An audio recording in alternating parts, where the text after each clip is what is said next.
पता है revolt of 1857 modern India का एक ऐसा टाइमलाइन होता है जहां पे आपका मॉडर्न इंडिया पूरी तरीके से स्विच होता हुआ नजर आता है, बिकॉज 1857 की क्रांति के पहले जो हिस्ट्री होती है एक डिफरेंट डायरेक्शन में चलती हुई नजर आती है, क्योंकि उस टाइम पे ईस्ट इंडिया कंपनी का शासन था। 1857 के रिवोल्ट के बाद ईस्ट इंडिया कंपनी का शासन खत्म हो गया, महारानी का शासन स्टार्ट हो जाता है ब्रिटिशर्स के द्वारा। बेसिकली क्राउन रूल भारत में आ जाता है, यानी कि महारानी के नाम पे भारत को गवर्न किया जाता है। So hi everyone, my name is Rupesh, I am founder of power IAS. और अगर पहली बार इस वीडियो पे आए हैं, so let me tell this to all of you, हमने स्टार्ट किया मॉडर्न इंडिया का सीरीज, जिसमें हम 15 क्लास में पूरा modern India rightly starting from advent of European till India's independence of 1947 सब कुछ कवर अप करेंगे। ऑल्सो ये पूरी की पूरी सीरीज आपको 150 पेज के अंदर में मिलेगा, पूरे नोट्स के साथ में, जो कि आप स्क्रीन पे देख पा रहे हैं। एक्जैक्टली उन्हीं एरियाज को कवर अप करेंगे जहां से हमारे एग्जाम में क्वेश्चंस बनते हैं। चाहे आप स्टेट पीएससी प्रिपेयर कर रहे हो, यूपीएससी, सीडीएस, एनडीए या फिर कोई भी एग्जाम प्रिपेयर कर रहे हो जिसमें मॉडर्न इंडिया पूछा जाता है, आप सभी के लिए बहुत ही इफेक्टिव होने वाली है सीरीज। एक क्वेश्चन जो मेजॉरिटी ऑफ टाइम बच्चे पूछते हैं कि सर ये नोट्स कहां से मिलेगा, तो आपको पावर मंथन एप्लीकेशन को डाउनलोड करना है। उस पर्टिकुलर एप्लीकेशन में फ्री कोर्सेज सेक्शन में आपको modern India YT notes free में अवेलेबल है, वहां से आप डाउनलोड करके क्वेश्चन सॉल्व कर सकते हैं। और अगर आप क्वेश्चन प्रैक्टिस करना चाहें तो UPSC by Rupesh Telegram channel पे आप क्वेश्चन डेली बेसिस पे प्रैक्टिस कर सकते हैं। यहाँ पे बहुत सारे बच्चे आके क्वेश्चन प्रैक्टिस करते हैं। UPSC by Rupesh, this is the name of the Telegram channel, ठीक है।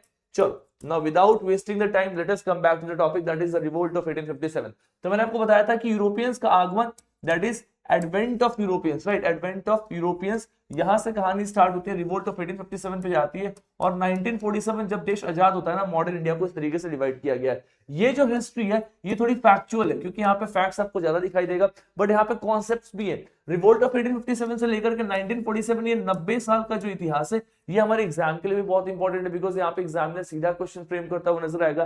तो आखिरकार में ऐसा क्या हुआ है रिवोल्ट ऑफ 1857 में, जिसके कारण एक बहुत ही इंपॉर्टेंट सा रिवोल्ट बनता है, एक बहुत इंपॉर्टेंट सा इवेंट बनता है, और इसके बाद मॉडर्न इंडिया में कुछ मेजर चेंजेस देखते हैं। बहुत ही सिंपल है, देखो सबसे पहली बात आपको इसके नाम से दिखाई देगा रिवोल्ट। रिवोल्ट बोले तो क्रांति, यानी कि 1857 में एक बहुत बड़ी क्रांति आई थी। दूसरा इंपॉर्टेंट चीज, सर ये जो क्रांति होता है ये क्या ऑल ऑफ सडन स्टार्ट हो जाता है? और क्रांति आया है, अगर ये सिविल रिवोल्ट, आम लोगों ने इसको जो जबरदस्ती तरीके से क्रांति बनाई है, तो इसकी शुरुआत कैसे हुई? तो फटाफट समझेंगे इसके हिस्टोरिकल अंडरस्टैंडिंग को कि आखिरकार में इसका नेचर क्या था। तो ऐसा कहते हैं कि अंग्रेजी हुकूमत के खिलाफ सबसे पहला एक ऑर्गेनाइज्ड रेजिस्टेंस स्टार्ट किया गया इंडिया में।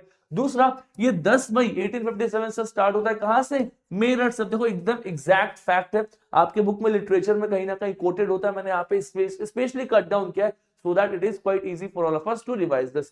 Second है initially a sepoy mutiny, मतलब स्टार्टिंग डेज में एक सिपाहियों का विद्रोह के रूप में स्टार्ट होता है। सेपॉय म्यूटनी बोले तो इसको अपन सिपाहियों का विद्रोह कहते हैं। जब इसकी शुरुआत हुई थी, मतलब सिपाहियों ने पहली बार विद्रोह किया था, किसके अगेंस्ट में? ब्रिटिश हुकूमत के अगेंस्ट में, यानी कि ब्रिटिशर्स के अंदर में जो सिपाही थे, वो सिपाही कौन थे? भारतीय थे। उन्होंने अंग्रेजों के अगेंस्ट में विद्रोह किया था, उस तरीके से इसकी शुरुआत होती है। और एक सेपॉय म्यूटनी से, सिपाहियों के विद्रोह से एक रिवोल्ट तक का सफर, यानी कि पहले सिपाहियों ने विद्रोह किया, फिर आम जन ने सिपाही के विद्रोह में सपोर्ट किया, और एक मास लेवल पर रिवोल्ट बनता हुआ नजर आता है, that is the revolt of 1857, ठीक है।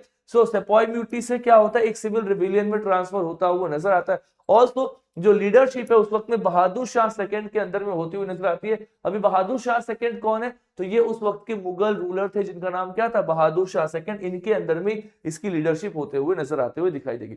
अगर मैं कोर रीजन की बात करूं तो नॉर्थ और सेंट्रल इंडिया में रिवोल्ट होता है, क्योंकि साउदर्न इंडिया में रिवोल्ट नहीं होता है, right. In fact north west India में भी रिवोल्ट नहीं होता है, स्पेशली नॉर्थ और सेंट्रल इंडिया के सोल्जर्स ने इस रिवोल्ट में जम के पार्टिसिपेट किया था, जिसमें बिहार, यूपी, बंगाल और एमपी वाले, उड़ीसा वाले कुछ एरियाज आते हुए नजर आते हैं, ठीक है। इस इवेंट के बाद में अंग्रेजों का आंख खुल जाता है, because Britishers understood one thing for sure कि अगर भारत में शासन करना है तो भैया हमें भारतीयों को भी इंक्लूड करना पड़ेगा, क्योंकि अगर हम इंडियंस के साथ एक कनेक्शन नहीं बनाएंगे तो हमें फिर से पता नहीं चलेगा कि इंडियंस का भी एक बड़ा सा रिवोल्ट प्लान कर रहे हैं। That is the reason why ये कहीं ना कहीं आई ओपनिंग इवेंट था ब्रिटिशर्स के लिए भी, ठीक है। चलो, अगर अपन कॉजेज में आए तो सबसे पहले हम देखेंगे सर पॉलिटिकल कॉज के, आखिरकार में राजनीतिक रूप से क्या क्या रीजंस दिखाई देंगे। तो there is a policy called doctrine of lapse, और इसको डलहौजी ने स्टार्ट किया। अब समझो इस चीज को, डॉक्ट्रिन ऑफ लैप्स करके एक पॉलिसी था, किसने स्टार्ट किया? डलहौजी ने स्टार्ट किया। ये पॉलिसी क्या था? तो सर डॉक्ट्रिन ऑफ लैप्स एक ऐसी पॉलिसी है जिस पर्टिकुलर पॉलिसी में यह बताया गया था कि अगर कोई रूलर है और उसका बेटा नहीं है, if a ruler do not have a son, तो उसका इंपायर लैप्स कर जाएगा, उसका इंपायर अंग्रेज खा जाएंगे। और इस हिसाब से उन्होंने बहुत सारे इंपायर्स को लैप्स किया था। सबसे पहला इंपायर था सतारा। तो मैंने बहुत बार बच्चों को बताया कि इसको याद ऐसे करेंगे कि आखिरकार में डॉक्ट्रिन ऑफ लैप्स से सबसे पहली बार किसको सताया गया, तो सतारा को। सतारा सबसे पहली बार एनेक्स होता हुआ नजर आता है। दूसरा, एनेक्सेशन ऑफ अवध।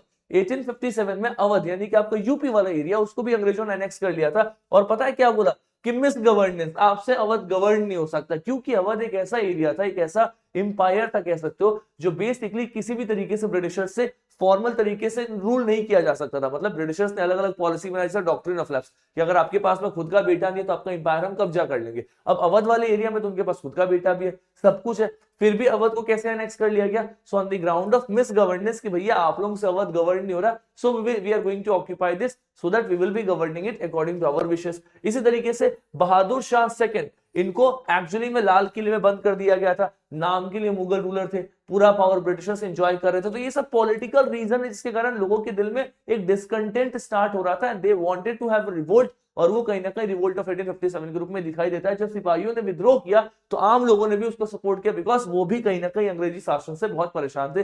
जिसमें सबसे इंपॉर्टेंट है डॉक्ट्रिन ऑफ लैप्स किसके द्वारा स्टार्ट किया गया था? डलहौजी के द्वारा। और भी देखो फटाफट कौन कौन से फैक्टर्स हैं।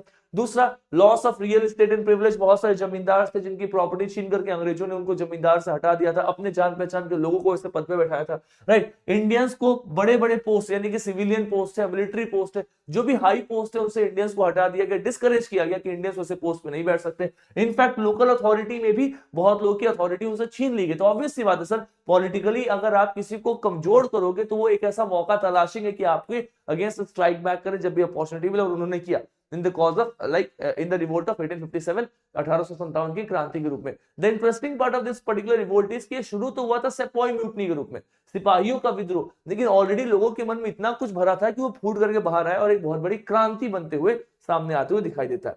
फटाफट देखो इकोनॉमी कॉज क्या है? Drain of wealth. सीधी सी बात है सर, हमारे यहाँ का जो वेल्थ था उसको ड्रेन करके इंग्लैंड भेजा जाता था। मैं आपको अगली वाली क्लास में बताऊंगा कि किस तरीके से इकोनॉमिक लेवल से इंडिया को लूटा गया है, तो उसमें आपको पता चलेगा। आरसी दत्ता ने, इनफैक्ट दादा भाई नौरोजी जी ने अपनी किताब लिखी है poverty and un British rule in India, 1901 की किताब। इसको यूपीपीएससी ने भी पूछा था कि इस किताब को किस वर्ष लिखा गया था, तो 1901 में दादा भाई नौरोजी के द्वारा लिखा गया था। और इस किताब में बताया गया है किस तरीके से ब्रिटिशर्स ने इंडिया को एक कंज्यूमर मार्केट बनाया है, इंडिया को एक सप्लायर ऑफ रॉ मटेरियल बनाया है, यहाँ का पूरा पैसा एक्सप्लॉइट करके इंग्लैंड ले गए ताकि इंग्लैंड में इंडस्ट्रियल रेवोल्यूशन आ सके।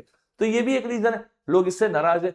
सर एक्सप्लॉइटेटिव लैंड सिस्टम, जिस तरीके से लैंड रेवेन्यू लगाया जा रहा है, परमानेंट, रेतवारी, महलवारी, अगली क्लास में बताऊंगा मैं, ये सारे के सारे land revenue system they are highly exploitative in nature.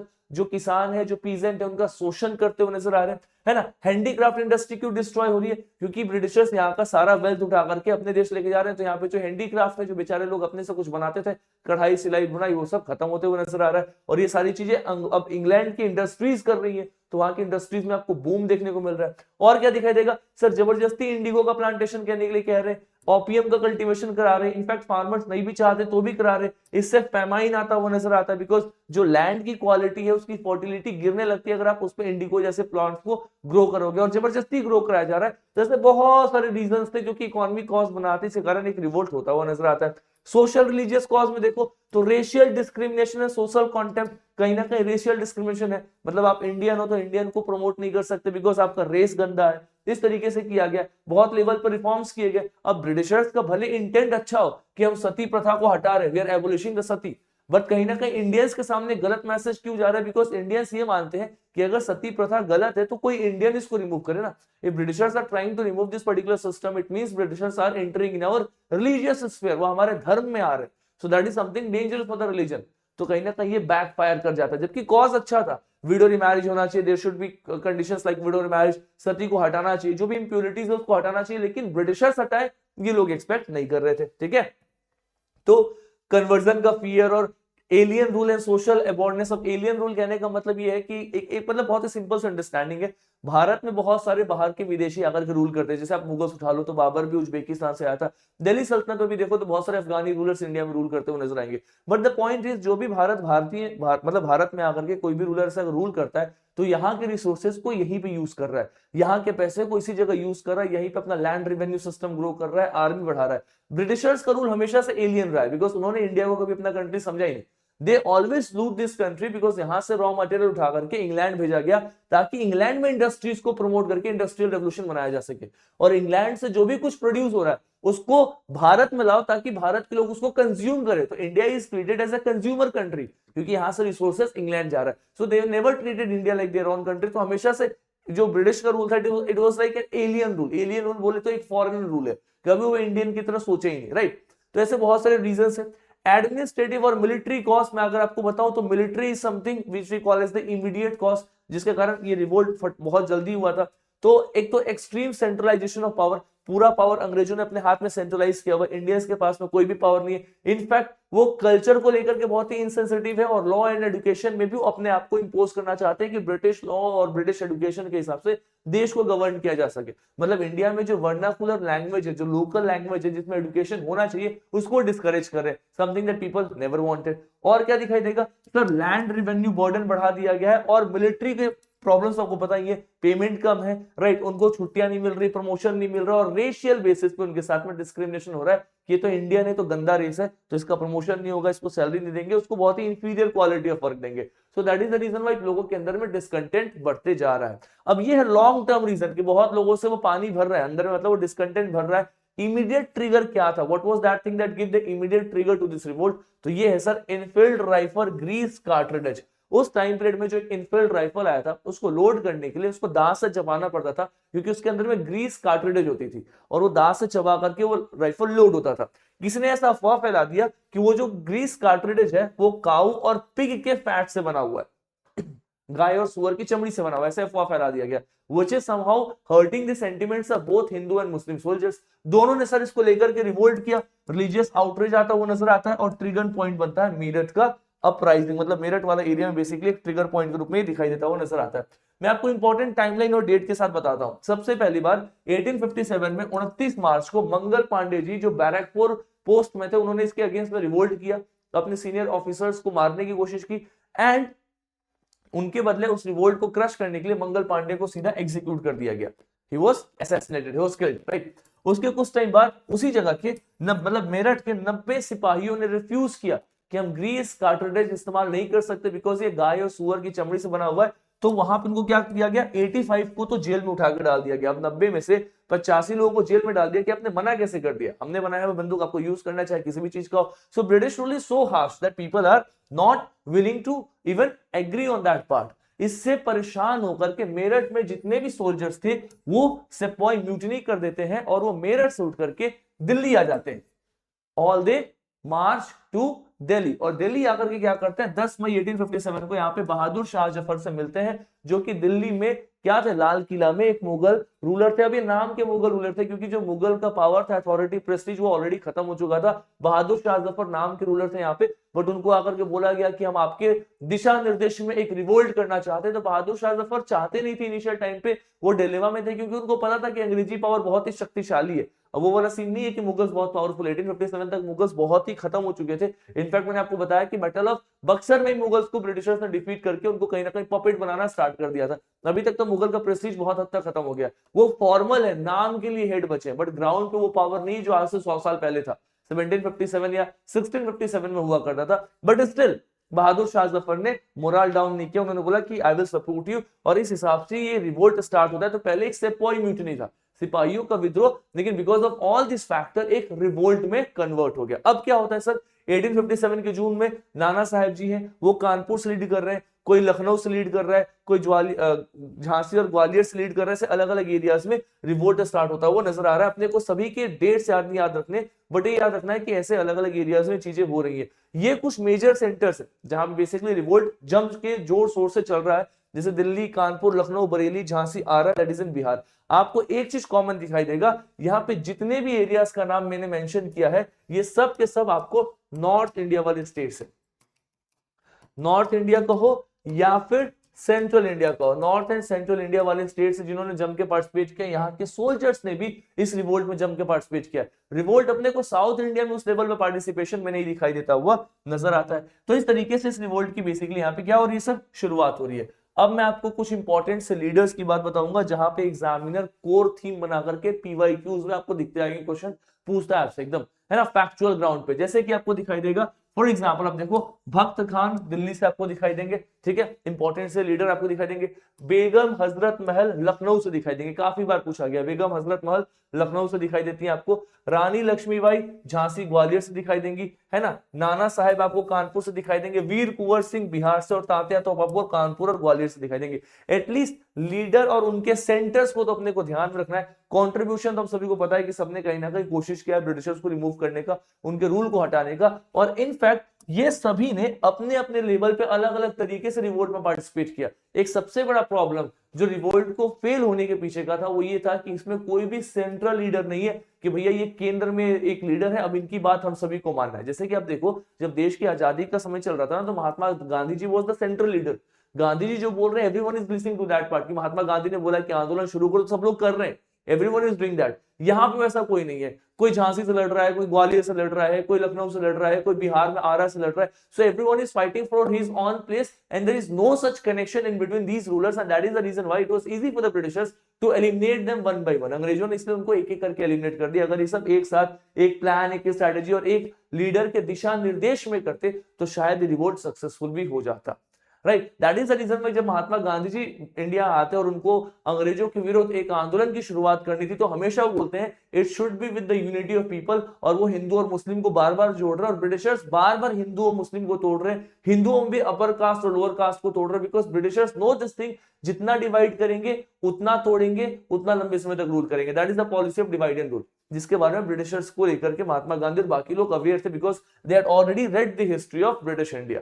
1857 का रिवोल्ट एक सबसे प्राइम एग्जांपल है। इनफैक्ट आप सभी को नहीं पता, but let me tell this for all of you, V D Savarkar, Vinayak Damodar Savarkar, right, इन्होंने 1857 के रिवोल्ट को पता है क्या बोला? इन्होंने बोला 1857 का जो रिवोल्ट है, this is the first war of independence. क्या बोलते हैं इसको अपन? इसको अपन फर्स्ट वॉर ऑफ इंडिपेंडेंस, यानी कि हम इसको आजादी का पहला युद्ध कहते हैं। The revolt of 1857 is called as the first war of independence. This is a statement given by V.D. Savarkar. V.D. Savarkar ji ने बोला हुआ है कि ये हमारा जो रिवोल्ट है, ये हमारी आजादी का सबसे पहला युद्ध है, it's the first war of independence, ठीक है। Now here comes his phase 6, that is the cause of failure. Basically ये रिवोल्ट फेल कैसा होता हुआ नजर आएगा। So what you understand is there is no unified ideology और फ्यूचर प्लान। एक तो अपने पास में कोई आइडियोलॉजी नहीं क्लियर है, फ्यूचर प्लान नहीं क्लियर है, राइट। दूसरा सर ज्योग्राफिकल लिमिटेशन। आप देखो ना, पंजाब और साउथ वाले लोग दे वर लॉयल टू ब्रिटिशर्स, अंग्रेजों के प्रति ये थोड़े लॉयल थे। इनफैक्ट मैं आपको बताऊंगा 1857 के रिवोल्ट के बाद में ब्रिटिशर्स ने क्या किया, बंगाल, यूपी, बिहार, मतलब स्पेशली बिहार और यूपी जैसे एरियाज के सोल्जर्स की संख्या आर्मी में कम कर दी, बिकॉज उनको इस बात का डर था कि बिहार और यूपी जैसे एरिया के सोल्जर्स हमारे अगेंस्ट फिर से रिवोल्ट कर सकते हैं, म्यूटिनी कर सकते हैं, जैसे 1857 में हुआ था। और उनके लिए सबसे लॉयल कौन थे? तो उनके लिए सबसे ज्यादा लॉयल थे पठान्स, गोरखास, राइट, पंजाब रेजिमेंट वाले सोल्जर्स, यानी कि इंडिया के नॉर्थ वेस्ट वाले, उनकी संख्या बढ़ा दी, बिकॉज उनको लगा कि ये लोग लॉयल है। तो मैं कह रहा हूं ना कि ब्रिटिशर्स ने इंडिया को इसलिए रूल किया बिकॉज इंडियंस के बीच में यूनिटी नहीं था। अगर इंडियंस के बीच में यूनिटी 1857 के टाइम पे होता तो 1857 में ही देश आजाद हो जाता, but that is the time when we were not having that unity. और ब्रिटिशर्स को इससे बहुत कुछ सीखने को मिला, उनको समझ में आ गया कि अब आगे चल करके कुछ भी करना है तो इंडियंस को इंक्लूड करो सिस्टम में, उनको हटाओ मत। ऐसा नहीं कि इंडियंस को नहीं जोड़ेंगे, इंडियंस को जोड़ के रखो। उनको आप जोड़ के रखोगे तो उसका फायदा ये है कि एक तो वो शांत रहेंगे, दूसरा अगर उनके अंदर में कोई डिस्कंटेंट है, कोई प्रॉब्लम है, उठ रहा है, तो उसके बारे में अपने को भनक लगेगा। ऐसा ना हो कि रातों रात अचानक से फिर से एक नई क्रांति आ जाए 1857 की तरह, राइट। तो इसीलिए ब्रिटिशर्स ने अपने एडमिनिस्ट्रेटिव रिफॉर्म्स में बहुत मेजर चेंजेस किए। इनफैक्ट इंडियंस को अब सिस्टम में जोड़ना स्टार्ट किया, जो कि रिफॉर्म ऑफ 1858 में आपको दिखाई देगा। जब आपको सारे एक्ट्स कराऊंगा उसमें ये भी कराता हुआ नजर आऊंगा, but this is very important chapter, है ना। प्लस हिंदू और मुस्लिम रीजनल बेसिस पे डिवाइडेड थे। एडुकेटेड मिडिल क्लास किसी प्रकार का सपोर्ट नहीं कर रहा था। ब्रिटिश की मिलिट्री बहुत ही सुपीरियर थी, that is the reason they were able to crush. तो ये सारे रीजंस है, इसके कारण कहीं ना कहीं Britishers were able to crush that. अब इसको आराम से रीड कर सकते हो, इट्स क्वाइट इजी। इसका कॉन्सिक्वेंस क्या होता है, क्या रिजल्ट निकलता है? सबसे पहला रिजल्ट ये निकलता है कि जो ब्रिटिश ईस्ट इंडिया कंपनी था उसके शासन को खत्म करके भारत में महारानी का शासन स्टार्ट कर दिया गया। एक्ट ऑफ 1858 आ गया। इसको पता है क्या बोलते हैं? इसको अपन बोलते हैं, इसको ब्रिटिशर्स कहते थे act for the good governance of India. मतलब उन्होंने इस एक्ट का नाम दिया कि एक ऐसा एक्ट है जो कि भारत को अच्छे तरीके से गवर्न करने में हमने बनाया है। But that is not the fact, the reality is that this is the act जिसके कारण भारत को लूट किया जा सकता है। बट उन्होंने नाम क्या दिया? Act for the good governance of India. That is how they have done this, right. Plus India में 2 नए पद बना दिए गए, एक तो वॉइसरॉय को अपॉइंट कर दिया गया प्लस एक सेक्रेटरी ऑफ स्टेट, ऐसे करके 2 अलग अलग पद बैठा दिए गए भारत में, जो अब ब्रिटिश इंडिया के नाम पे, मतलब ब्रिटिश इंडिया को रूल करेंगे इंग्लैंड के नाम पे। सेक्रेटरी ऑफ स्टेट पता है कौन है? ये था सर ब्रिटिश कैबिनेट का मेंबर। आप समझो, ब्रिटिश का जो पार्लियामेंट है, वहां पे जो कैबिनेट है, उसका एक इंसान भारत में आएगा, उसका नाम था सेक्रेटरी ऑफ स्टेट। अब वो यहाँ पे वही काम कराएगा जो ब्रिटिश का कैबिनेट सोच रहा है भारत को करना है। मतलब कहीं ना कहीं जो ब्रिटेन में प्लानिंग चल रही है, कॉन्स्पिरेसी चल रही है इंडिया को लेकर के, वो इंडिया में इंप्लीमेंट कौन कराएगा? Secretary of state of India कराएगा, because is a member of British cabinet. दूसरा, आपको वॉइसरे दिखाई देंगे। मतलब पहले गवर्नर जनरल थे, गवर्नर जनरल को हटा करके एक नया पद बना दिया गया वॉइसरे। वॉइसरे कहीं ना कहीं ब्रिटिशर्स के नाम पे, मतलब इंग्लैंड के नाम पे इंडिया को रूल कर रहे हैं, है ना। ऐसे अलग अलग अधिकारियों को बैठाया गया। मिलिट्री में यूरोपियंस की संख्या आर्मी में बढ़ा दी गई, क्योंकि उनको इस बात का फियर था कि सर यूरोपियंस अगर ज्यादा रहेंगे तो अगर फिर से कोई म्यूटिनी हुआ तो उसको कम से कम रोक तो पाएंगे। बिकॉज अब अल्टीमेटली आपको देखो, revolt of 1857 is an I opening event. हो सकता है कल कोई और, फिर कोई और रेजिमेंट का सिपाही विद्रोह ना कर दे, तो वो इस चीज को ध्यान में रख करके यूरोपियंस की संख्या बढ़ा रहे हैं। इनफैक्ट जो पिछली क्लास थी जिसमें मैंने आपको ब्रिटिश एडमिनिस्ट्रेटिव रिफॉर्म्स में आपको मिलिट्री, सिविल सर्विसेज, जुडिशरी का रिफॉर्म पढ़ाया था आधे घंटे के अंदर में, मैंने आपको वहां भी एक्सप्लेन किया था बहुत सारी कमिटीज जिससे आर्मी में रिफॉर्म्स हुए थे, और इसमें इंडियन सोल्जर्स के कंपैरिजन में यूरोपियन सोल्जर्स का रेशियो भी मैंने बताया था, so that it is easy for you all to understand. तो देखो उसको यहां से रिलेट करेंगे, ठीक है। प्लस अब जो ये रेजिमेंट्स बना रहे थे कास्ट, रीजन, कम्युनिटी के नाम पे, भी मैंने पिछली क्लास में बताया था। इनफैक्ट आज भी आपको दिखाई देगा, आपको इंडियन आर्मी में क्या दिखाई देगा? Punjab regiment, Sikh regiment, Bihar regiment. आज भी आपको कम्युनिटीज के नाम पे, रीजन्स के नाम पे रेजिमेंट दिखाई देगा। तो खैर ये तो अब ब्रिटिशर्स के द्वारा बना दिया गया था। ब्रिटिशर्स इसलिए बनाए थे क्योंकि ब्रिटिशर्स नहीं चाहते थे कि आर्मी वाले लोगों के बीच में नेशनलिज्म, यानी कि राष्ट्रीयता की भावना, ऐसा ना हो कि लोग एक दूसरे के साथ मिलकर के हमारी लंका लगा दे, हमारी अगेंस्ट खड़े हो जाए। तो उन्होंने डिवीजन क्रिएट करने के लिए आर्मी में ऐसे अलग अलग रेजिमेंट्स बनाए। आज के टाइम पे ये जो रेजिमेंट्स एग्जिस्ट कर रहे हैं, ये बस नाम उनका एग्जिस्ट कर रहा है, बट आज वैसा डिवीजन नहीं है। आज पंजाब रेजिमेंट में भी बिहारी सोल्जर, मद्रासी सोल्जर काम करता हुआ नजर आएगा। ऐसे नहीं कि आज भी उसी रेजिमेंट में उसी जगह के लोग काम करें। It's completely secular and open for everyone.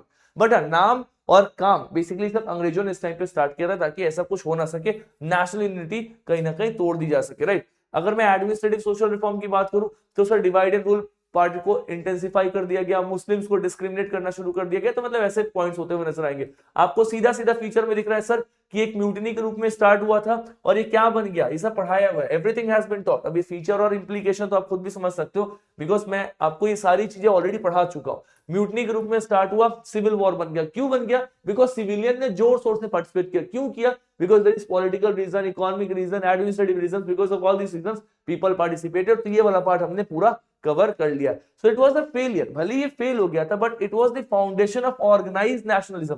मतलब इसके बाद हमारे देश में राष्ट्रीयता का मतलब लोगों को समझ में आया और लोग अब नेशनलिज्म की तरफ में मूव करते हुए नजर आते हैं। So that is the time when people actually understood the meaning of nationalism. Now they are moving towards the Indian nationalism. And the last thing जो फैक्चुअल है, जहां पे क्वेश्चन बनते हैं कि कौन कौन से बुक्स है जो 1857 की क्रांति के ऊपर लिखी गई है, तो कुछ इंपॉर्टेंट से बुक्स देख लो।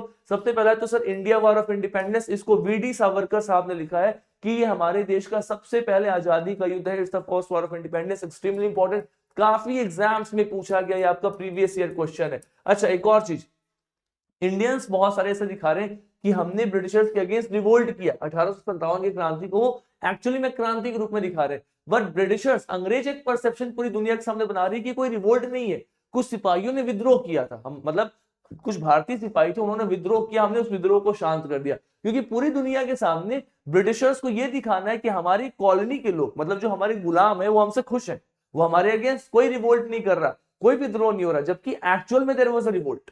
But the Britishers are showing कि नहीं रिवोल्ट नहीं है सर, ये छोटा मोटा म्यूटनी था, हमने सॉल्व कर दिया। बिकॉज जहां पे ऑलमाइटी ब्रिटिश पावर है, जहां महारानी का शासन है, वहां तो हमारे कॉलोनी भी बहुत ही फ्लरिश कर रहे हैं, हमारे बिना तो बेचारे कॉलोनी कोलैप्स कर जाएंगे। वो ऐसा दिखा रहे हैं कि हमने इनको गुलाम बना के, कॉलोनी बना करके इनके ऊपर कुछ परोपकार किया हुआ। That is how the Britishers are trying to show that.